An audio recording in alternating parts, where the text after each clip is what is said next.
ஒரு தமிழன் கட்சி ஆரம்பிக்கிறான், சரி நல்ல கோட்பாடோட வருவான்னு பார்த்தா அவன் கூமுட்டத்தனமாக வர்றான். இன்னொன்று மேடையில் வந்து பர்சனலாக அண்ணன் சீமானை வந்து அவர் ஹெல்ப் பண்ணிட்டார். தனிப்பட்ட முறையில் ஒரு 3 மணி நேரம் அண்ணன் சீமானவர்கள் வந்து பனையூரில் போய் சந்திக்கிறாங்க. அவர் பார்க்கணும்னு விரும்புறாரு. அவர் கட்சி தொடங்குறதுக்கு முன்னாடி திருமாவளவர்களையும் சந்திச்சிருக்காரு, நிறைய தலைவர்கள் சந்திச்சிருக்காரு. அப்படி அண்ணனையும் கூப்பிடுறாரு, போய் பார்க்க போகிறாங்க. பார்க்க போகும்போது பார்க்க போகும்போது 3 மணி சந்திப்பு கரெக்டாக மே மாதம் 28, 2024 என்கிட்ட சொல்லிட்டு தான் போகிறாங்க, நான் போகிறேன்டா பார்த்துட்டு வரேன் அப்படின்னு சொல்கிறாங்க. ரொம்ப நம்பிக்கையோடு வந்திருக்காரு அண்ணா. நம்பிக்கையோட இல்லை, அதாவது கூட்டணி அது மாதிரிலாம் இல்லை.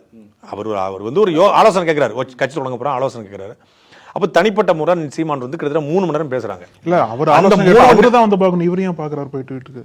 பக்கத்து வீடு தானங்க, ஒரு தெரு தானங்க வித்தியாசம். பனையூர் இவர் பக்கத்து ஏரியா பாலவாக்கம். மே மாதம் 28ஆம் தேதி 2024 ரெண்டு சீமானவர்கள் வந்து விஜய் சந்திக்க போகிறாங்க. அப்போ சொல்லிட்டு தான் போனாங்க, இன்னைக்கு சந்திக்க போகிறான்னு சொல்லிட்டு போகிறாங்க. அந்த சந்திப்பில் வந்து நிறைய அரசியல் ஆலோசனைகளை விஜய் கேட்டிருக்காரு.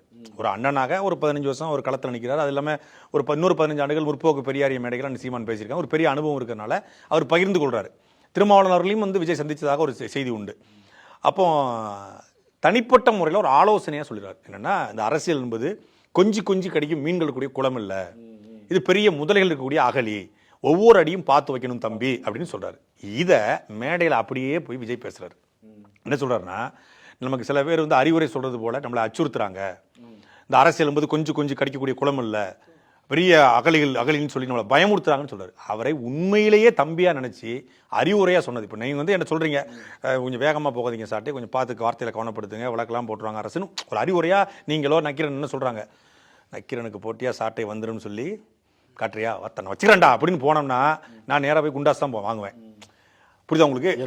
வாங்கியிருக்கேன் குந்தாங்குறையா. அது மாதிரி அறிவுரை சொல்வதை அச்சுறுத்தலாக எடுத்துக்கூடாது. சில பேர் அறிவுரை சொல்வது போல அச்சுறுத்துவாங்க, உண்மையிலே அச்சுறுத்துவாங்க. ஆனால் சீமானன்னா உண்மையிலே என்னன்னா, அவர் வந்து இயல்புலேயே சொல்லியிருக்காரு, ஒரு தம்பியாக ஒரு அறிவுரையே சொல்லியிருக்காரு. அது மேடையில் பேசும்போது அவர் உண்மையிலே பர்சனலாகவே ஹர்ட் ஆகிட்டார். சொன்னார், நம்ம பேசினதெல்லாம் அவன் தப்பாக எடுத்துட்டான்டா. இதை வந்து 2024 மாநாடு நடக்குது பாருங்க, அன்னைக்கு மருதுபாண்டியருக்கு மாலை போட்டுட்டு சீமானை காளையர் கோயிலே ஒரு பேட்டியாக கொடுக்காரு, என் தம்பிக்கு நான் அறிவுரை சொல்லியிருக்கேன்னு சொல்கிறாரு. வீட்டில் சொன்னதை காலையில் சொல்லிடுறாரு, அவன் காலையில் பேசுனதை மாலையில் அவர் அங்கே பேசுகிறாப்புல. அதுதான் அவருக்கு பர்சனல் இது பண்ணது.